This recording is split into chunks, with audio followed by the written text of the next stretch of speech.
Good morning, everyone. Welcome to the 19th Parkinson's Unity Walk.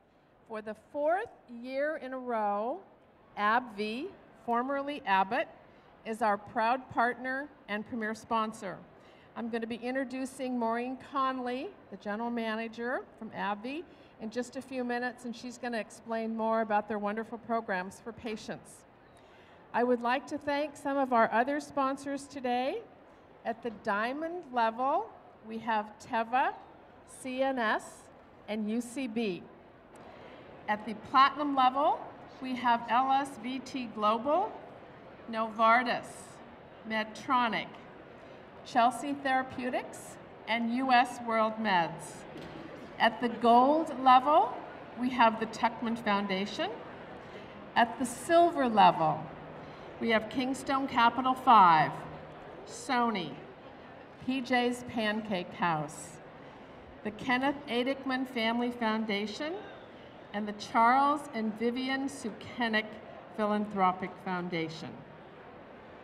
Our in-kind sponsor, Wilkins Parkinson's Foundation.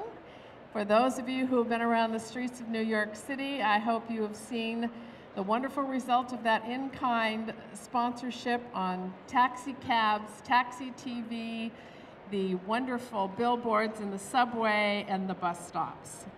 For a complete listing of the rest of our sponsors, we ask that you refer to our website, unitywalk.org. We also want to thank the 7 major Parkinson's foundations that also receive funds from the walk. They are also sponsors. APDA, American Parkinson Disease Association, NPF, National Parkinson Foundation, PDF, Parkinson's Disease Foundation, the Michael J. Fox Foundation for Parkinson's Research, the Parkinson Alliance, and the Parkinson's Institute. And please give a big round of applause for all of our wonderful sponsors and volunteers. Believe it or not, we have volunteers that have been with us since 1994, since day one. And today on stage with us is Dr. Story Landis, the director of the Institute for Neurological Disorders and Stroke, known as NINS. And Dr. Landis, please stand up. Thank you very much. Dr. Landis oversees an annual budget of $1.5 billion that supports research by investigators in public and private institutions around the country, as well as by scientists working in its intramural program. Dr. Landis is a true champion for the Parkinson's community, and she will be in the NINDS booth today down in Margot Zobel Way. You can stop by, talk to Dr. Landis about Parkinson's disease research funded by the federal government. I guarantee you'll have a great conversation with you, and Dr. Landis will talk to you in lay terms so you can understand the research she's talking about. And now it is my pleasure to introduce the chairman of the Parkinson Alliance and the Parkinson's Unity Walk, Marty Tuchman. As many of you know, go ahead and give him the applause. As many of you know, Marty's wife, Margaret Tuchman, is the president of the Parkinson Alliance and has had Parkinson's disease for over 35 years. And I probably know more than a lot of people, because I work for both of them, the dedication and the resources that the Tuchmans have committed to our community. Please welcome Marty Tuchman. Good morning, everyone, and welcome to the 19th Parkinson's Unity Walk. Not counting today, the Unity Walk has raised in excess of $13 million for research. We're hopeful that with today's results, we'll break through the $14 million mark. We hear and read about breakthroughs every day, and although many of these take time to develop, I believe we have great reason for hope as we continue this fight. The promise that basic research will lead to improved quality of life for patients continues to be great. The discoveries of rare genetic causes of Parkinson's continues to provide new insights into the fundamental causes of the disease And it is these insights that are needed to develop treatments that will do more than just treat symptoms. They will prevent the progression of the disease itself. Our knowledge of the genetic causes of the diseases is now beginning to identify key relationships among the genes, and these relationships identify critical disease-causing pathways that can be targeted for treatments.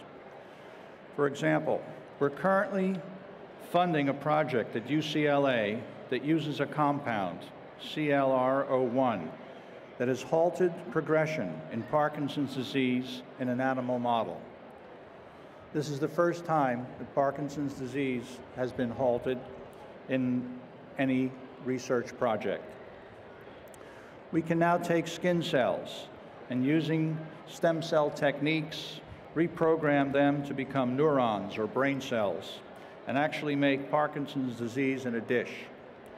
We can now actually see why cells are dying and test results in them. This will be a great tool for looking at already approved FDA drugs that could be repurposed for Parkinson's. One of the most challenging problems facing patients today is that the most effective treatment available wears off over time. And by increasing the intake of medication, involuntary movements are caused called dyskinesias. A number of new treatments are being developed to address this issue, as well as new delivery systems, which we hope will give patients more on time during the day. Lastly, I would like to suggest you go to the Unity Walk website, unitywalk.org, and watch a short video done by two of the world's leading Parkinson's researchers who happen to be on our board of directors, Dr. Bob Burke, Columbia University, and Dr. Bill Langston, the director of the Parkinson's Institute. They have a discussion about the state of the Parkinson's research and review the past years up until today. I promise you this is done in lay terms and will be extremely interesting.